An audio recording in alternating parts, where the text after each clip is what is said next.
कंचा आंब सरिबा पूर्वरु थरे मात्र बने नियंतु कंचा आंब मसला भात। खरा गरम रे पाटी को अरुचि लागिले किछि खाइबा पई इच्छा नहले बिना तरकारी रे दुई थाली भात केतेबेले सरी जिवो आपण माने निजे भी जानि परिबे नाही। रेसिपी पसंद आसिले प्लीज वीडियो को लाइक करंतु, निश्चय गटे शेयर करंतु। चैनल ले न थिले प्लीज प्लीज चैनल को सब्सक्राइब करंतु। जय जगन्नाथ। मो सस्मिता आपण समस्त को स्वागत करुछि सस्मिता स्टार किचन को। जेहेतु आज आम मसला भात बनैबा प्रथम आमको भात दरकार। एठी मु 300 ग्राम चाउलर भात नेछि।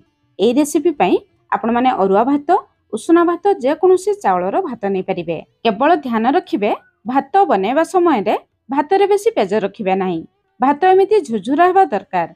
भात एमिति झुझुरा हेले खाइबा पई भल लागिबो। आपण माने बळका भातरु एई रेसिपी बनै परिबे। भात छडा आज आमको कंचा आंब भी दरकार।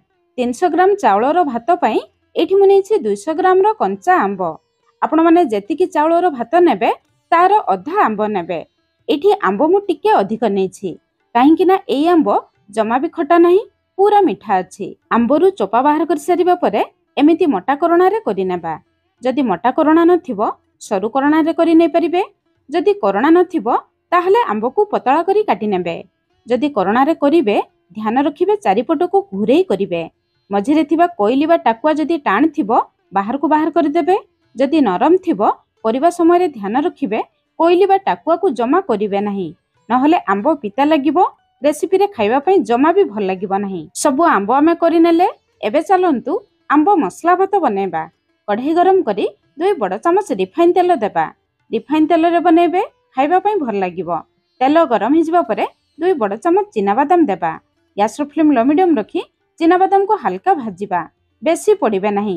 आंब मसला भात रे अल्प चिना बादाम देले खाइबा पई बहुत बढ़िया लागिबो। एमिति लाल कलर हेजिबा परे बाहर को बाहर करि आनिबा।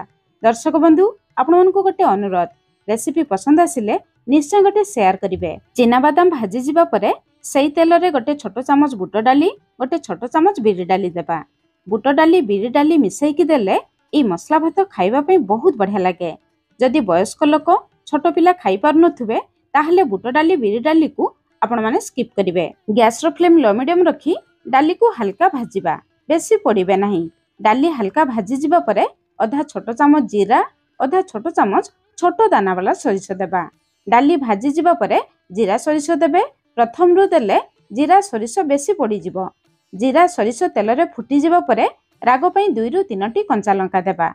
आपण माने जेतिकी राग खाइबे से हिसाब रे कंचा लंका देबे। 2-3 पिंच हिंगु ता सहित बेस किछि भृसंग पत्र निश्चय देबे, जमा भी स्किप करिवे नाही। भृसंग पत्र देले ई मसला भातर बासना बहुत बढ़िया आसीबो। सब जिंस को हल्का भाजिबे, बेसी पड़िबे नाही। मसला भाजी जिबा परे आमे कोरी रखितिबा आंब को देबा। आंब देई सारिबा परे आंब केते खटा अछि ता छडा आपण माने केते भात नै छंती आंब आउ भात को देखि स्वाद अनुसार लुण देबे। प्रथम रु लुण अल्प देथिबे, परे भात गळै सारिबा परे आपण माने चाखी की लुण देई परिबे। आधा छोटो चामच हळदी गुंड, बस एतिकी जिंस दरकार। आउ बेसी किछि मसला गुंड भी दरकार नाही। एबे मीडियम फ्लेम रे आंब को मसला सहित 2 रु 3 मिनिट पर्यंत गळै नेबा।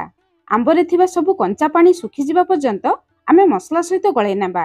एबे मसला रो कलर देखंतु, आंब मसला पूरा रेडी हि गलानी। आपण चाहिले एई मसला रे भात को देई परिबे, किंतु ए भात रो टेस्ट बढ़ेबा पई आमे 2 चामच कोरा नडिया देबा। जदि नडिया थिबो अल्प निश्चय देबे। नडिया देले ए मसला भातर टेस्ट बहुत बढ़िया आसीबो।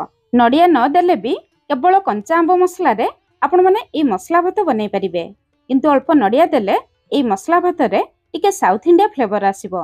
नडिया दे सारिबा परे आंब सहित आउ 1 मिनिट पर्यंत मिसै नेबा। तापरे बनै रखितिबा भात को ए मसला रे देबा। भात दे सारिबा परे हल्का हाथ रे मसला सहित मिसेबे, नहले भात बेसी भांगी जिवो। भात एमिति पूरा झुरझुरा रहिले ए मसला भात खाइबा पई भल लागिबो। सेति पई प्रथम रु मु कहितिली भात रे बेसी पेज रखिबे नाही। मसला रे भात गळै सारिबा परे शेष रे भाजी रखितिबा चिना बादाम अल्प किछि धनिया पत्र देबा। शेष रे चिना बादाम देले भात रे खाइबा समय रे चिना बादाम रो टेस्ट बहुत बढ़िया आसे। सब जिंस को गळै नेबा। भात रो कलर आउ टेक्सचर देखंतु एमिति रहिबा दरकार।